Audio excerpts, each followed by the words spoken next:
بسم اللہ الرحمن الرحیم۔ السلام علیکم۔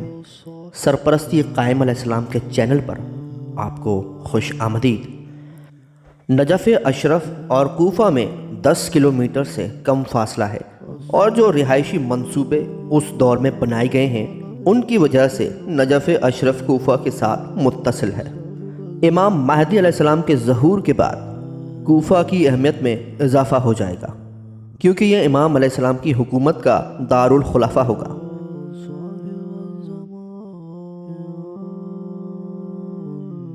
جیسا کہ اس بارے میں ائمہ طاہرین علیہ السلام نے خبر دی ہے، ہم اس موضوع پر چند احادیث پیش کرتے ہیں۔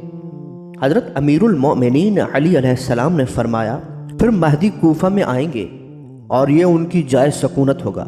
وہ تمام مسلمان غلاموں کو خرید کر آزاد کر دیں گے اور مقروض کا قرض ادا کر دیں گے، لوگوں پر کیے جانے والے مظالم کا جواب دیں گے، کسی کو قتل نہ ہونے دیں گے، اور میت کے وارثوں کو مقتول کی دید دیں گے۔ جسے قتل کا حکم سنایا گیا ہوگا اسے قتل نہ ہونے دیں گے، اس کا قرض ادا کریں گے۔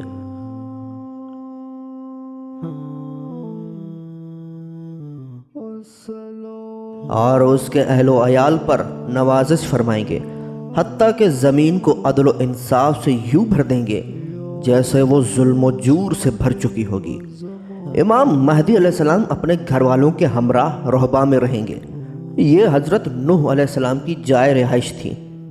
یہ پاکیزہ زمین ہے، اور آل محمد میں سے ہر فرد ایک پاک و پاکیزہ زمین پر رہے گا اور اسی پر قتل کیا جائے گا۔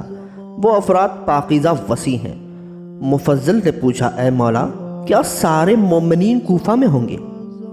امام علیہ السلام نے فرمایا، ہاں، خدا کی قسم، کوئی مومن باقی نہیں رہے گا مگر ان کے ساتھ اور ان کے پاس ہوگا۔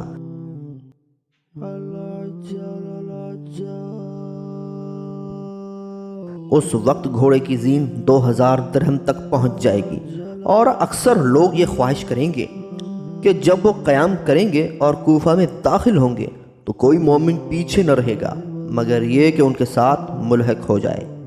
امام محمد باقر علیہ السلام نے فرمایا، پھر مہدی کوفہ چلے جائیں گے تو 310 سے اوپر افراد ساری دنیا میں پھیل جائیں گے۔